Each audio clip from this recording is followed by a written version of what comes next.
Bonjour, dans cette vidéo on va expliquer comment créer une application de messagerie instantanée avec Windev. Le principe c'est de créer un serveur de sockets, c'est-à-dire utilise des sockets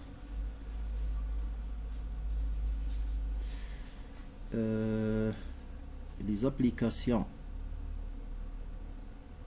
se connecter avec les serveurs à travers cette socket. Une application écrire les messages et l'autre lire les messages. Ça c'est le principe, c'est-à-dire c'est pas peer to peer, non, on utilise toujours un serveur qui est lire et écrire les messages. Tout d'abord, moi j'ai déjà travaillé sur ça. On va premièrement déclarer des constants dans le projet, le nom de socket présence. Alors ça c'est pour permettre de détecter la présence d'un utilisateur, et socket requête, ça c'est pour effectuer des demandes de connexion, et on ajoute les ports associés à ces sockets. C'est 5010, moi j'utilise pour la socket présence, et 5011 pour socket requête. Et ça c'est, on doit ajouter le nom de socket égal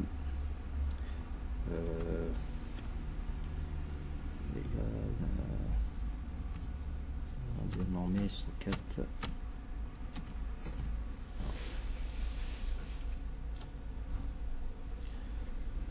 Ça, alors après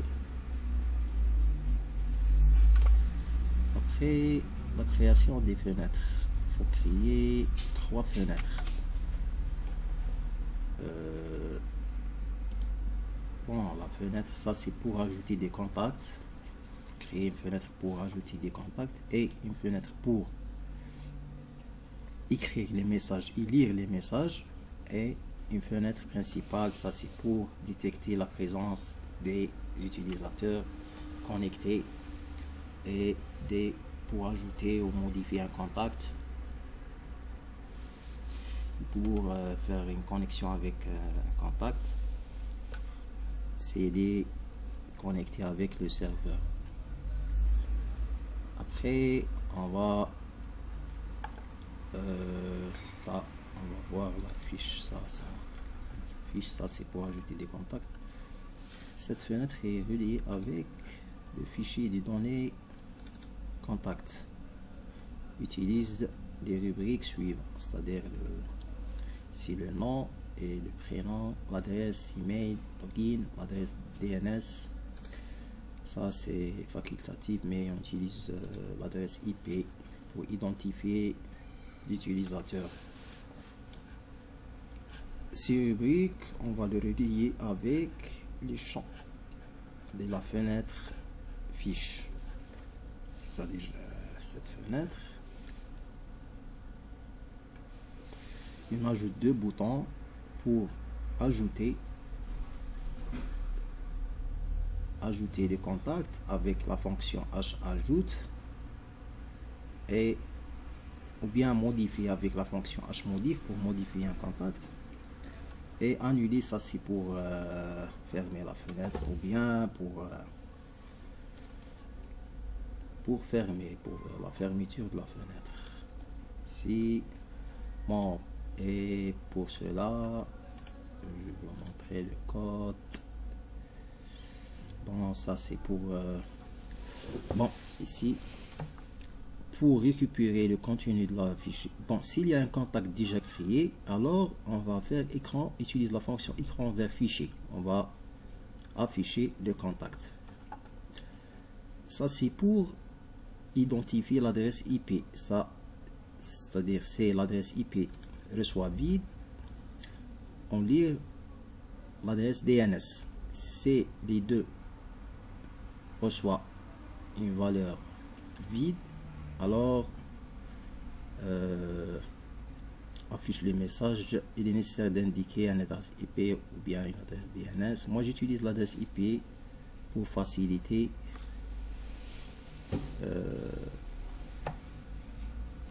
Après ça c'est pour on va faire une reprise vers le champ adresse IP. Voilà. Et cette condition, ça c'est pour moi j'utilise le nom de contact comme référence, c'est-à-dire on peut utiliser login. Moi j'utilise le nom. Voilà, c'est-à-dire si je sois vide, alors on va faire une reprise. Et ça ici, ça c'est pour la création. Pour créer, alors on utilise la fonction hajoute. Et pour modifier, on utilise la fonction hmodif. Ça, ce sont des messages d'erreur. S'il y a un problème détecté, voilà, c'est tout ce qu'il y a pour cette fenêtre. Bon, ça c'est info, ça c'est pour ça. Après l'ajoute, ça c'est le message de confirmation. Fiche contact enregistré. Voilà, ça c'est tout ce qu'il y a pour bouton valider le contact. Bon, pour la déclaration, on va déclarer une procédure. Ça c'est pour créer ou bien modifier. C'est le même. Ça c'est bon, c'est j'utilise ça avant d'utiliser le bouton. C'est tout ce qu'il y a pour cette fenêtre. Après, on va créer une fenêtre pour identifier les utilisateurs connectés. Ces utilisateurs, ce sont les contacts qui sont déjà ajoutés au fichier de données. C'est-à-dire, on voit s'il y a un contact déjà ajouté, alors s'il est connecté au serveur, le serveur affiche, c'est-à-dire ce tableau affiche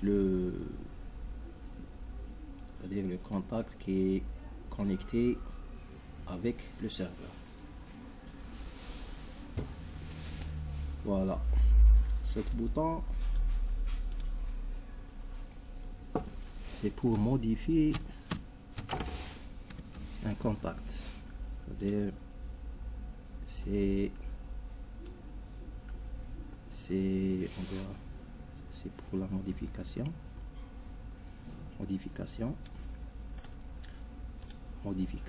ça pour ouvrir la fenêtre mobile, fenêtre fiche, c'est-à-dire ouvrir cette fenêtre pour modifier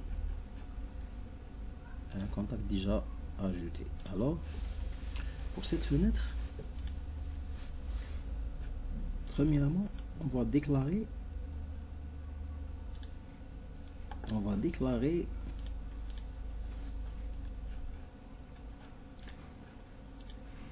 le nom de socket et le port, et on va faire une connexion avec la socket s'il existe, c'est-à-dire créer la socket et connecter. Et pour cela on va déclarer un timer. Timer est un outil, ça c'est pour ajouter les utilisateurs connectés en temps réel. Chaque fois qu'il y a un utilisateur connecté à la base, le tableau va afficher ce contact ou bien utilisateur. Pour l'initialisation, voilà, ça c'est ça, on doit toujours à l'initialisation de la fenêtre ouvrir des threads, c'est-à-dire avec la fonction thread execute. Thread présence et thread requête, ce sont des variables. On doit le déclarer ici dans le code du projet.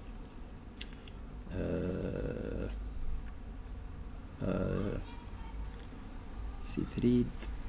Après on doit le déclarer, pas pour le moment. Voilà, et on utilise la procédure écoute demande de présence et écoute demande de connexion. Ça c'est pour des requêtes de connexion et de test de présence. Ce sont deux procédures du programme. Alors, écoute demande de présence. On va voir cette procédure. Cette procédure, c'est une procédure locale. Écoute demande de présence. Cette procédure, on attend en permanence les messages avec des écoutes bloquants, c'est-à-dire pas de réponse à faire. On déclare un nom de canal tant que la socket attend de connexion. Là c'est voilà, c'est le nom de socket présence, le nom de socket, le nom de canal reçoit socket accept. On va accepter la connexion avec la socket, non socket présence, cette socket, c'est-à-dire voilà. Sinon on va faire une fermeture de la socket. Voilà. Et pour l'écoute pour écoute requête pour demande de connexion, cette procédure on va déclarer, c'est-à-dire tant que la socket attend de connexion. Si le nom de canal reçoit vide, alors il n'y a pas une connexion. Sinon on va faire une écoute requête de bit message, c'est-à-dire on va ouvrir une procédure écoute requête du bit message. Si le canal reçoit une connexion, voilà. Pour cette procédure, pour accepter la connexion avec la socket, on va déclarer les informations concernant le client. Bon, c'est on va socket client info, c'est le nom du canal. Socket adresse, c'est une adresse IP. On va le déclarer. Moi j'utilise le serveur local, c'est-à-dire cette adresse socket adresse représente l'adresse IP du serveur. Si les informations du client reçoit une valeur, alors on va faire une recherche dans le fichier des données contact. Si on trouve, moi j'utilise ici login comme référence, sinon le nom. Si on fait une recherche, si on trouve le contact, alors on peut faire une connexion. Sinon, alors la requête d'un utilisateur non reconnu. Voilà. Après, on va faire condition. On va pour écrire. Ça, c'est pour écrire. Alors, j'utilise cette constante. C'est pas vraiment important. Socket écrit. Alors on va déclarer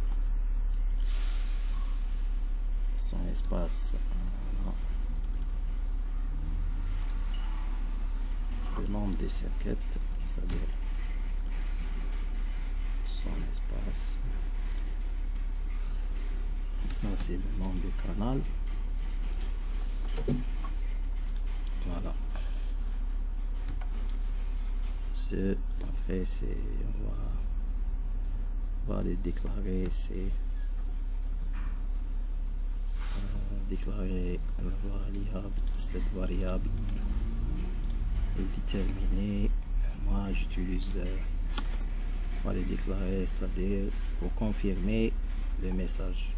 C'est pour un message de confirmation. Voilà.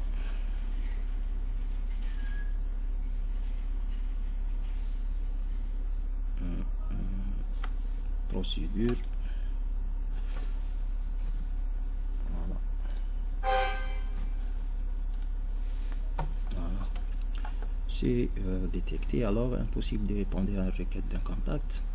On va fermer la socket, sinon on va exécuter un thread principal, fenêtre principale, ouverture, c'est-à-dire la fenêtre d'envoi des messages avec le contact identifié. Sinon on va faire un message d'erreur, impossible de déterminer l'adresse IP du contact. Ça concernant l'écoute requête du bit message. Voilà. Après,